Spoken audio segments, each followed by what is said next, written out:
Assalamu alaikum wa rahmatullahi wa barakatuhu. All the party girls, this is your sister Farina Siddique. I absolutely love your pictures, your dinner photos, and your gatherings, and your fancy dress shows, your amazing outfits that you actually compete for against each other, right?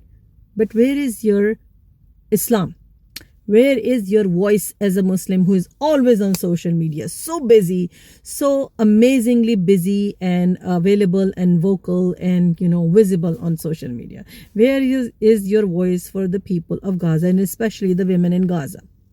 You're social, you're vocal, you have no issues speaking in English, you have no issues using the social media. Where is your voice?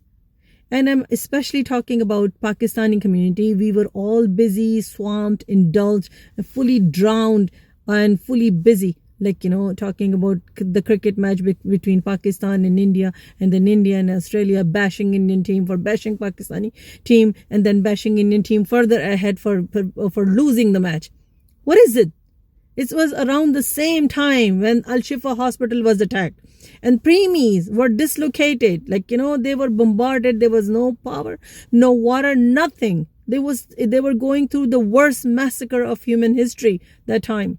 And we were busy partying. And I see the party pictures every day. I see the party gatherings every day. And people are dying. Come on, Muslims, especially women. We need to wake up. We cannot send people to war, but we can at least speak up. At least speak up. Remember, Prophet Muhammed clearly said the best level of Iman is to stop things from your hand. If you see something evil happening, you should stop. Where's your hand? Where are you writing? What are you doing? Just putting on makeup and dressing up for parties? No. The second level is about speaking up. It's about using your tongue if the first level is not achievable. Where is your tongue? The voice that actually goes to these parties and sing melodious songs. Where is that voice for the women of Gaza? Your sisters. Prophet Muhammad clearly said that Muslims are brothers to each other. So those dying people are your sisters. And you're busy watching Netflix. You're busy watching Pakistani dramas. You're busy watching Indian and Pakistani match. And then you're watching, you're busy attending those parties, the dress-up shows, the fancy dress shows. Who are you pleasing? And the third level, my sisters, is to think bad about this in our heart. Where is your heart?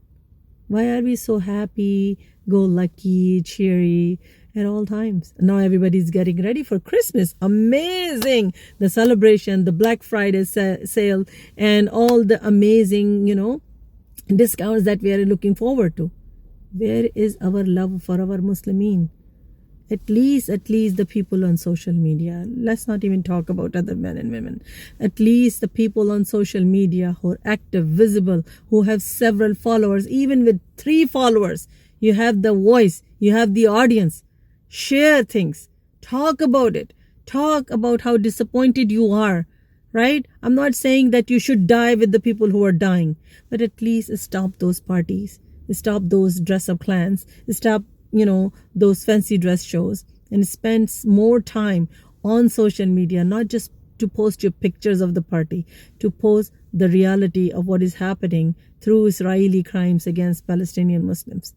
They have an obligation on you, and they will stand in front of you on Judgment Day not for asking for your dress-up shows, not for asking how many Maria B's and Sana Safinas or whatever, Junaid Jamsheds that you wore, and how you actually defeated everybody on the floor by your sparkling dress.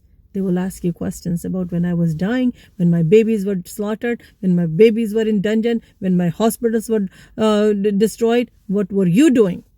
Will you have an answer? Will you have a meaningful answer or something to say to that sister of yours? I won't. Talk about yourself, think about yourself, and drop everything that is not important and necessary for your family or your community, and just start living the life of purpose, for God's sakes. Okay? And this is not a reminder only for you. This is a reminder for me first, myself. I need to stop it. I need to stop showcasing the glitter in my life. I need to stop actually presenting the happy-go-lucky, cheery state in my life, because my other heart, my other part of my body is dying and being destroyed. And nobody's talking to them. Nobody is helping them. All the Muslim countries are dead because their rulers are not speaking for them. We have an obligation to at least drop everything that we are doing that is not necessarily for our life, and we need to speak for their voice. We need to raise the volume for their voice. We need to raise the volume against Israeli occupation and their crimes and their apartheid against Palestinian Muslims. Please, please, please, for God's sake, do not take this negatively. See it as a cry for help from your sister. Please consider this. Jazakallah khair.